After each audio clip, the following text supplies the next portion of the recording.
बिना भक्तमाल भक्ति रूप अति दूर है।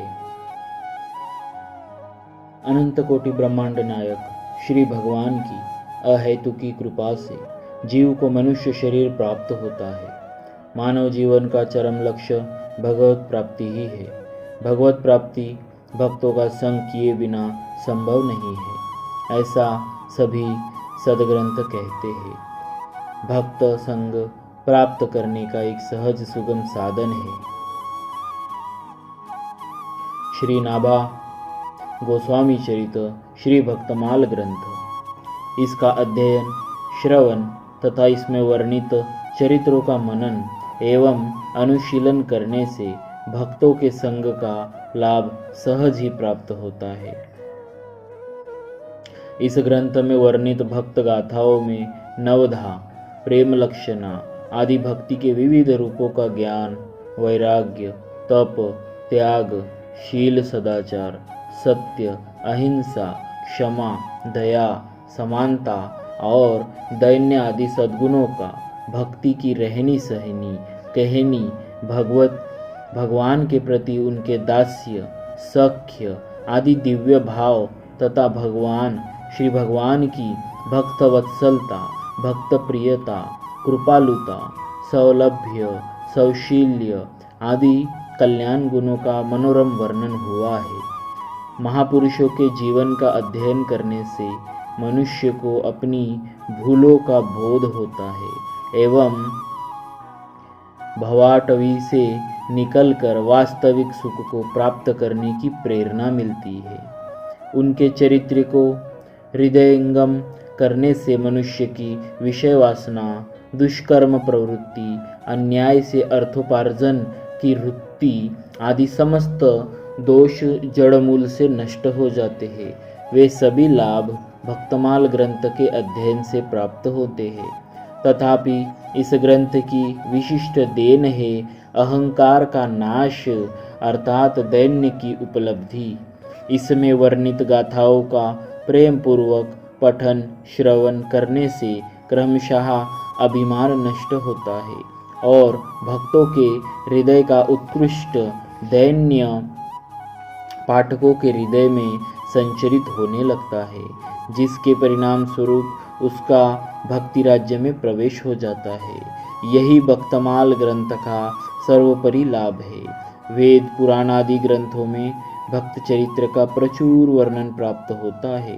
प्रेमी, साधु, संत, महात्मा, भागवत, वैष्णव, सज्जन, योगी, ज्ञानी, मुक्त, सिद्ध, अतीत, मुमुक्षु आदि नामों से सर्वत्र भक्त का ही वर्णन किया गया है।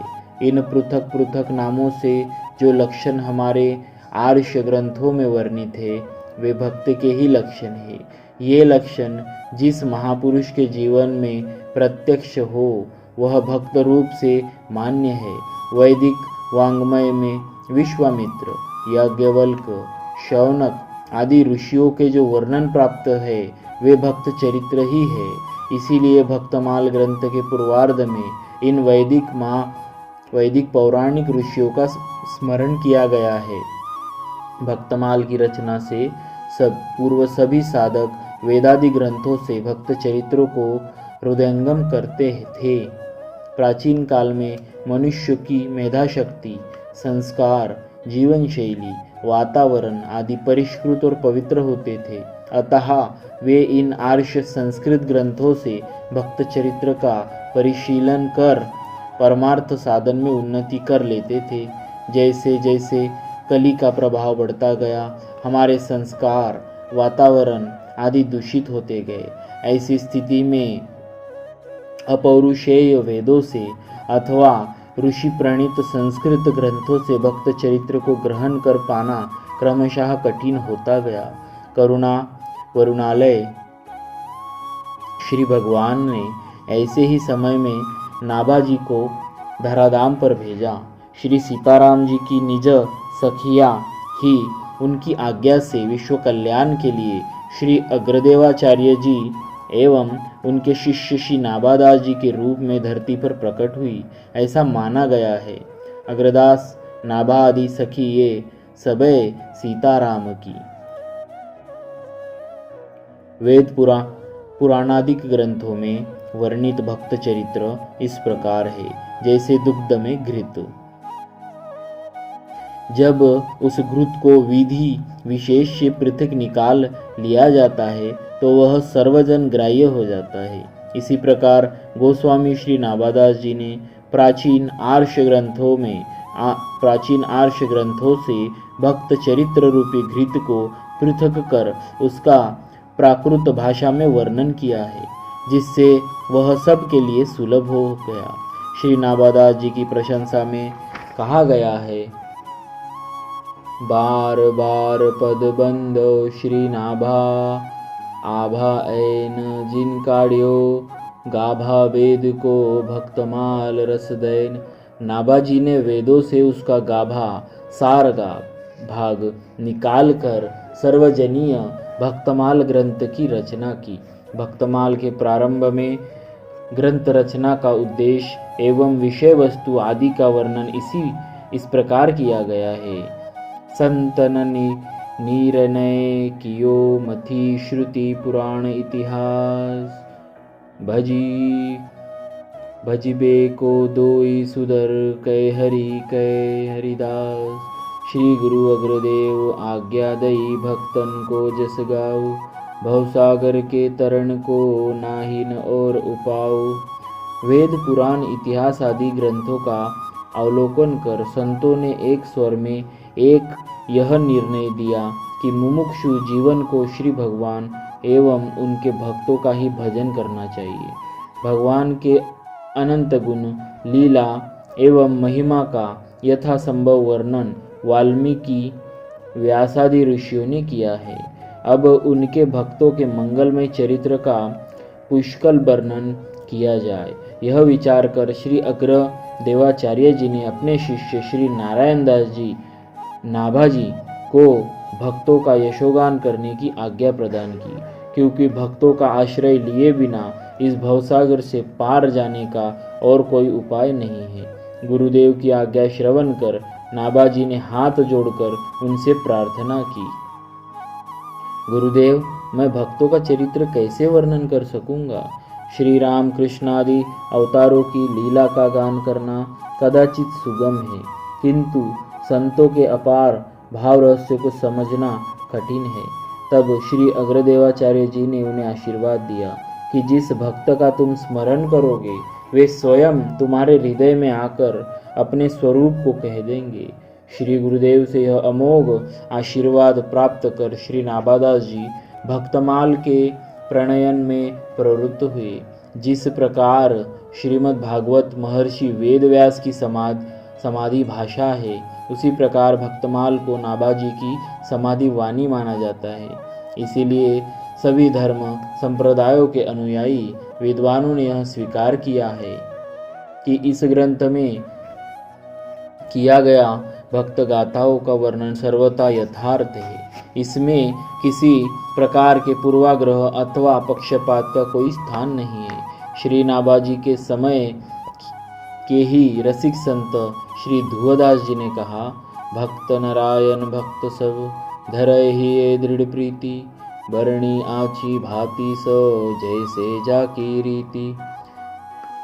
भक्तमाल के मूर्धन्य टीकाकार श्री प्रियादास जी के शब्दों में, जाको जो स्वरूप सो अनूप लय दिखाए दियो, कियो यो कवित्व पट मिहिम मध्य लाल है। भक्तमाल का मूलभूत सिद्धांत भक्त परत्व है। यद्यपि भक्त और भगवान में कोई भेद नहीं है, तथापि भगवान सदा भक्त के अधीन ही रहते हैं। अतएव श्री नाभा जी ने भक्त परत्व के सिद्धांत को हृदय में रखकर ग्रंथ का प्रणयन किया। भक्तमाल का यह प्रथम मंगलाचरण दोहा उसका बीज माना जाता है। भक्त भक्ति भगवंत गुरु चतुर्नाम बपु एक, इनके पद बंधन किए नासत विघ्न अनेक। भक्त भक्ति भगवान और गुरु ये चारों भक्तमाल कार्य की दृष्टि में एक ही तत्व है, तथापि इसमें प्रधानता भक्ति की है। इसीलिए दोहे में प्रथम उसी का स्मरण है। भक्त परत्व का यह सिद्धांत अध्यात्म जगत का एक रहस्य है। यद्यपि यह वेदादि ग्रंथों में अनेकशः वर्णित है, किंतु इसे सुगमतापूर्वक हृदयंगम करने के लिए भक्तमाल का अध्ययन अपेक्षित है। राष्ट्र का उज्जवल भविष्य मनुष्य के चरित्र पर ही निर्भर करता है। केवल भौतिक उपलब्धियों का विकास किसी राष्ट्र को सुखी नहीं बना सकता, जब तक उसके नागरिकों का चरित्र श्रेष्ठ न हो। इस दृष्टि से भक्तमाल ग्रंथ बहुत उपयोगी है। इसके पठन श्रवण से अनायास चरित्र निर्माण की प्रक्रिया प्रारंभ हो जाती है। ग्रंथ में वर्णित भक्त गाथाओं का यह अद्भुत प्रभाव है कि भावपूर्वक उनका अनुशीलन करने वाला निश्चित ही उज्जवल चरित्र से संपन्न हो जाता है। स्वार्थ की भावना मानव चरित्र को दूषित करती है। स्वार्थी व्यक्ति समाज तथा राष्ट्र के लिए उपयोगी नहीं होता। इस ग्रंथ के पठन श्रवण से क्रमशः स्वार्थ की भावना कम होती है और उसके स्थान पर परोपकार की भावना का विकास होता है। श्री भक्तमाल में बिना किसी भेदभाव के भक्त चरित्र का वर्णन किया गया है। भारतवर्ष के विभिन्न क्षेत्र, भाषा, जाति, संप्रदाय एवं वर्ग आदि के संतों का चरित्र इसमें वर्णित है। अतः इसके पठन श्रवण से उक्त आधारों पर होने वाली अविवेक मूलक विषमताएं दूर होती है। भक्तमाल ग्रंथ से पारस्परिक एकता एवं समरसता की प्रेरणा प्राप्त होती है।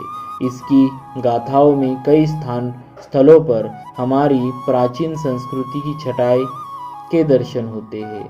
अतः इसे एक संस्कृति कोश भी कहा जा सकता है। इन सभी दृष्टियों से यह एक अनूठा ग्रंथ है। इसीलिए इसका अधिक से अधिक प्रचार हो, इसकी नितांत आवश्यकता है। भक्तमाल में कुछ गाथा चरित्र अति भक्ति के माने जाते हैं। इसका तात्पर्य यह है कि किसी किसी भक्त के चरित्र का कोई अंश सबके लिए अनुकरण नहीं है। ऐसे प्रसंग भक्त और भगवान संबंधी परानिष्ठा के प्रभाव से तत्त परिस्थिति के अनुसार घटित हुए हैं। इसीलिए उसका अनुकरण नहीं करना चाहिए। अति भक्ति वाले संतों के जो आचरण उनके उपदेशों के अनुरूप हो, उन्हीं को दृढ़ता से जीवन में उतारना चाहिए। ग्रंथों में ऐसे कुछ ही प्रसंग है। शेष संपूर्ण भक्त गाथाएं सर्वदा सबके लिए भावपूर्वक अनुकरणीय है। भक्तमाल एक इतिहास ग्रंथ भी है। इसमें संवत आदि के द्वारा काल निर्णय की शैली को नहीं अपनाया गया, तथापि इसकी भक्त गाथाओं में इतिहास के अनेक बिखरे सूत्र प्राप्त होते हैं। भक्तमाल का रचना काल विक्रमी संवत 1650 से 1680 के मध्य माना जाता है। श्री नाभा गोस्वामी ने, जिनका गुरु प्रदत्त नाम श्री नारायण दास था, इसकी रचना जयपुर के गलतापीठ नामक स्थान में की। यह स्थान श्री रामानंद संप्रदाय का अति प्राचीन पीठ है, जहाँ श्री नाभादास जी की तिवारी अभी भी प्रसिद्ध है। ग्रंथ का भक्तमाल नाम स्वयं ग्रंथकार द्वारा रखा गया प्रतीत होता है। नाभादास जी ने इस ग्रंथ को भक्त दाम कहा है, जो भक्तमाल का ही पर्याय है। यह माला भक्तवत्सल ठाकुर जी को अत्यंत प्रिय है। इसे उन्होंने अपने कंठहार के रूप में धारण किया है। भक्तमाल के प्रधान श्रोता भी श्री ठाकुर जी माने गए हैं। कथावाचन के प्रारंभ में इस दोहे द्वारा उसका स्मरण किया जाता है। हरिजु आय बिराजिए कथा सुनु इतिहास, तुम श्रोता या भक्तमाल के तव पद रज हमदास।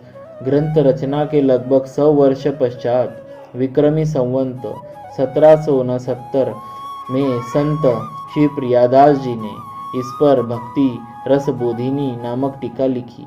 टीका लेखन की आज्ञा उन्हें ध्यानावस्था में स्वयं श्री नाभादास जी से प्राप्त हुई। इसका उल्लेख उन्होंने इस प्रकार किया है। ताहि समय नाबाजू ने आज्ञा दई लई, धारी टीका विस्तारी भक्तमाल की सुनाइए। इस टीका का इतना आदर हुआ कि इसे भक्तमाल का अंग ही माना गया। मूल और टीका मिलाकर भक्तमाल का समग्र विग्रह है, ऐसी मान्यता है। नाभाजी ने ग्रंथ में भक्तों के दिव्य भाव और उनकी भजन पद्धति उजागर करने को प्रधानता दी। श्री प्रियादास जी ने भी इसी शैली को अपनाते हुए मूल छप्पे में कहे गए संक्षिप्त घटना चरित्र का कवित्व छंद में विस्तार से वर्णन किया। चरित्र गाथाओं का विस्तृत वर्णन करने से भक्ति रस बोधिनी टीका इतिहास पक्ष के अपेक्षाकृत अधिक निकट है। यही कारण है कि टीका में वर्णित किन्हीं घटना तथ्यों से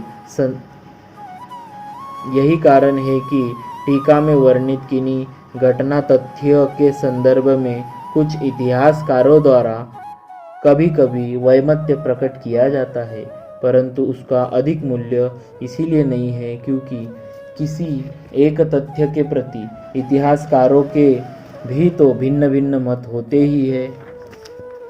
इसी दृष्टि से उस संदर्भ में 18वीं शताब्दी के प्रियादास जी के वर्णन को भी एक मत के रूप में लिया जाना चाहिए।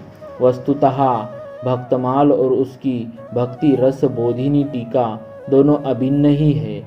मूल और टीका की ऐसी विलक्षण एकात्मता के अन्य उदाहरण साहित्य जगत में विरल ही प्राप्त होते हैं। श्री नाभा गोस्वामी चरित इस ग्रंथ रत्न का प्राचीन काल से ही किसी संत भक्त द्वारा अध्ययन करने की परंपरा है। जैसे आर्ष ग्रंथों को गुरुमुख से पढ़कर ही उनका विषय हृदयंगम होता है, उसी प्रकार भक्तमाल को भी संत मुख से पढ़कर अधिगम करने की प्रथा है। ग्रंथ में वर्णित गाथाओं का स्वरूप तथा उनसे निष्पन्न सिद्धांत को अविकल बनाए रखने में इस अध्ययन परंपरा का महत्वपूर्ण योगदान है। भक्तमाल में उल्लिखित संत निष्ठा को आत्मसात कर उसे अन्य जिज्ञासुओं को पढ़ाने वाले तथा ग्रंथों को यथारीति पढ़कर उसका कथावाचन करने वाले भक्तमाली कहलाते हैं। प्राचीन काल से ही वृंदावन तथा अयोध्या में भक्तमालियों की परंपरा रही है। पूज्य श्री माधवदास जी, पूज्य श्री जगन्नाथ प्रसाद जी, पूज्य श्री गिरिधारी दास जी, सद्गुरुदेव श्री गणेश दास जी, श्री मथुरा दास जी तथा सुविख्यात प्रवक्ता श्री नारायण दास जी, मामा जी आदि अनेक भक्तमाली श्री वृंदावन में हुए, जिनके प्रयास से इस अनुपम ग्रंथ की अध्ययन अध्यापन परंपरा आज तक अक्षुण्ण बनी हुई है। इसमें श्री जगन्नाथ प्रसाद जी भक्तमाली वर्तमान युग में इस ग्रंथ के मुख्य प्राध्यापक मनीषी हुए हैं। आप ही की आज्ञा से पूज्य श्री गणेश दास जी महाराज एवं श्री रामेश्वर दास जी रामायणी, इन दोनों ने ग्रंथ की बृहद व्याख्या लिखी, जो सुदामा कुटी आश्रम वृंदावन से प्रकाशित है। ये सब प्रयास होने पर भी जन जन में भक्तमाल का व्यापक प्रचार हो, इसकी आवश्यकता बनी हुई है। सत्य सनातन धर्म के सदृढ़ स्तंभ के रूप में प्रतिष्ठापित गीता प्रेस गोरखपुर ने सन 2013 में कल्याण के वार्षिक अंक के रूप में भक्तमाल विशेषांक प्रकाशित कर इस दिशा में महत्वपूर्ण कार्य किया। परम प्रसन्नता का विषय है कि अब गीता प्रेस द्वारा व्याख्या सहित भक्तमाल ग्रंथ का प्रकाशन किया जा रहा है। इस प्रकाशन से प्राचीन एवं अर्वाचीन सभी संत भक्त मालियों की ग्रंथ के व्यापक प्रचार की अभिलाषा निश्चित पूर्ण होगी। श्री भक्तवत्सल प्रभु के चरणों में यही प्रार्थना है कि इस कार्य में सहयोगी रहे सभी सज्जनों को वे अपनी पराभक्ति प्रदान करे। सद्गुरुदेव श्री गणेश दास जी महाराज द्वारा रचित इन पंक्तियों का स्मरण करके लेखनी को विराम देते हैं। इस धन्य नाभा भारती की आरती आरती हरे। यह भक्त भगवत की कथा सब विश्व का मंगल करे। सभी संत भक्तों के चरणों में सादर नमन करते हुए ये शब्द पुष्प प्रभु चरणों में समर्पित है।